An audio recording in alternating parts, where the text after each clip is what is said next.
வணக்கம் என்று தமிழில் பேசி உரையை தொடங்கிய இந்திய ஜனாதிபதி திரௌபதி முர்மு, உதவிக்கரம் தேவைப்படுபவர்களுக்கு நீங்கள் உதவ வேண்டும். திருவாரூர் தமிழ்நாடு மத்திய பல்கலைக்கழக பட்டமளிப்பு விழாவில் இந்திய ஜனாதிபதி பேச்சு.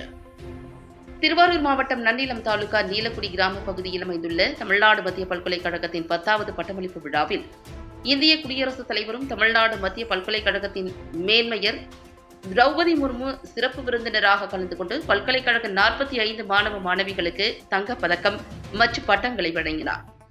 2025ஆம் ஆண்டில் திருவாரூர் தமிழ்நாடு மத்திய பல்கலைக்கழகத்தில் மொத்தம் 1010 மாணவ மாணவியர்கள் பட்டம் பெறுகின்றனர்.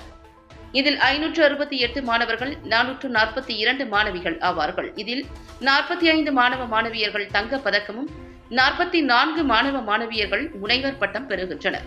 இதில் நேரில் பட்டம் பெறும் 771 மாணவ மாணவியர்கள் பல்கலைக்கழக வேந்தர், துணை வேந்தர்களிடம் பட்டம் பெற்றனர்.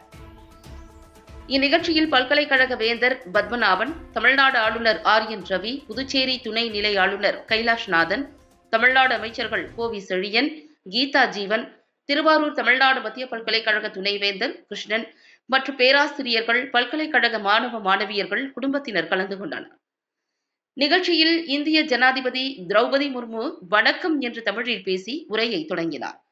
அப்போது அவர் பேசுகையில், பட்டமளிப்பு விழாக்களில் பேச தனக்கு வாய்ப்பு கிடைக்கும் போதெல்லாம் கல்வி சமூகத்தின் நன்மைக்காக இருக்க வேண்டும் என்பதை தான் வலியுறுத்துகிறேன் என்றும், இந்த சூழலில் மனித குலத்தின் நன்மைக்காகவும் இயற்கை மற்றும் சூழலியலை வளப்படுத்த அறிவியல் தொழில்நுட்பத்தை பயன்படுத்த தொழில்துறையுடன் ஒத்துழைக்க நான் உங்களை வலியுறுத்துவேன் என்றும் கூறினார்.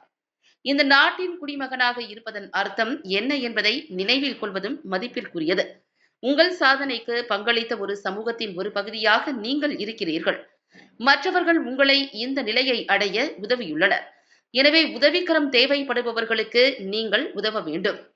ஒரு சமூகம் முன்னேறுவதும் ஒரு நாடு வளர்வதும் இப்படித்தான் என்று பட்டம் பெற்ற மாணவியர்கள் மத்தியில் ஊக்குவித்து பேசினார்.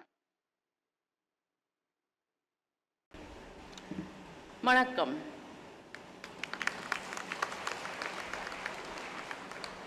I am happy to be here today at the convocation ceremony of the Central University of Tamil Nadu.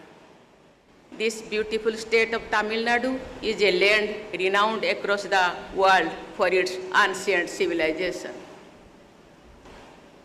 Tiruvarur is also known for its rich cultural heritage. I congratulate all the students, especially the medal winners, as well as their parents and teachers on this occasion.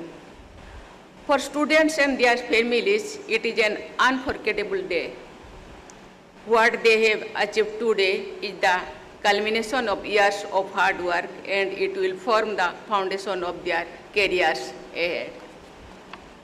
The teachers and administrators, both past and present, of the Central University of Tamil Nadu deserve special appreciation for maintaining high standards of academics and creating a stimulating environment that fosters intellectual curiosity and critical thinking.